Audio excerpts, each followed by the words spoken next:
Et aujourd'hui, cette France vivante, cette France ardente, cette France engagée, elle est devant moi. Merci.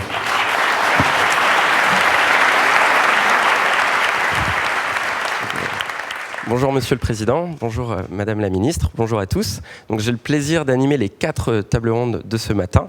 En fait, l'objet de cette réunion, c'est de lancer une démarche qui va durer pendant tout le quinquennat, à savoir une démarche qui s'appelle « La France s'engage » et qui consiste pour le Président à valoriser, soutenir et permettre le déploiement de projets d'initiatives citoyennes qui sont des projets solidaires, qui répondent à des besoins auxquels la puissance publique n'a pas forcément réussi à répondre elle-même.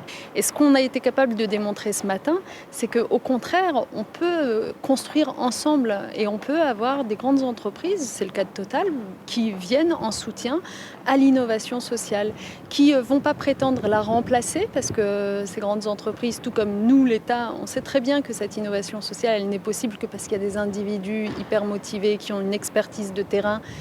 Et il vaut mieux les laisser développer cette expertise et faire naître ces innovations. Mais ensuite, on peut venir en soutien. Donc les pouvoirs publics, les grandes entreprises sont invités à être des facilitateurs et des démultiplicateurs. Moi, je suis surpris et bluffé pour y aller souvent dans ces endroits qu'on appelle défavorisés, mais j'aime pas utiliser ce terme.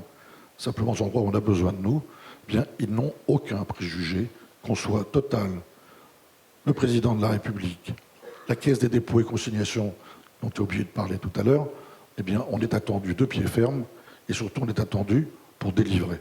Et si c'est là, si on ne le fait pas, que les préjugés vont commencer, mais pour le reste, il n'y en a franchement aucun. Il y en a assez du déclinisme ambiant qui abîme l'image qu'on se fait nous-mêmes de notre pays. C'est pas vrai, on a la chance de vivre dans un pays, bien sûr, traversé par une crise depuis quelques années, mais qui reste un pays riche, un pays dans lequel les pouvoirs publics, l'État est fort, un pays dans lequel on a de très beaux fleurons de l'industrie, un pays dans lequel on a des citoyens qui s'engagent, des associations vivantes. Donc cette démarche d'aujourd'hui, elle sert déjà à dire cela. Regardez la richesse de ce pays. Oui, les grandes sociétés, elles sont grandes, elles sont riches, elles sont ce qu'on peut faire, mais on peut aussi faire des choses simples, des choses nécessaires, et avec une vraie conviction. Voilà, c'est la conviction du cœur.